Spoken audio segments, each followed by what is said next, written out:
I was recommended through an ex-colleague, an ex-work colleague, somebody that she knew who had a 12-year-old son who was struggling.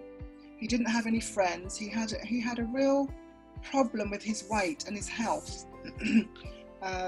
She was also in a situation where she had remarried, and so he was having problems in terms of his relationship with his biological dad. And yeah, he was just sad. Again, a very sad. If you think about the words and the language that I use, there's quite a theme going on. The children are sad, they are anxious, they're lonely, they're withdrawn. Sad is a really powerful word for me, and it really triggers something to think that there's a child that is sad, and if I can help that child. So, I go along and I talk to the parents, and then I talk to the child to see whether I think I can coach them or not. And he was a lovely boy. He loved reptiles, spiders, snakes, that I didn't. He was very knowledgeable.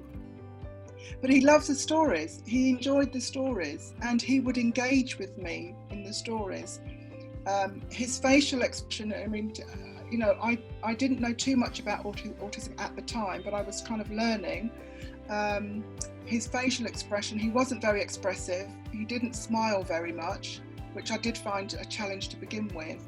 But the fact that he engaged with the stories, one of the problems he had was that he found it difficult to sleep at night. He was quite fearful, and he found it difficult to sleep at night. And by the end, I had 6 coaching sessions with him, and mostly around the Slaying Dragons module. And he could sleep with the light off in his room at the end of it. That's one of the things I remember from coaching him.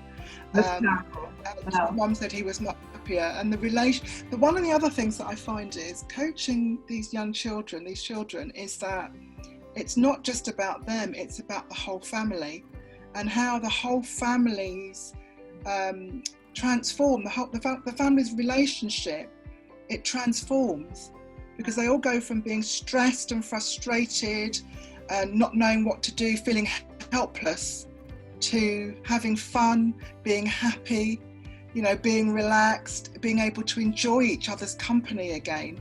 There's, reduced conflict, that changes.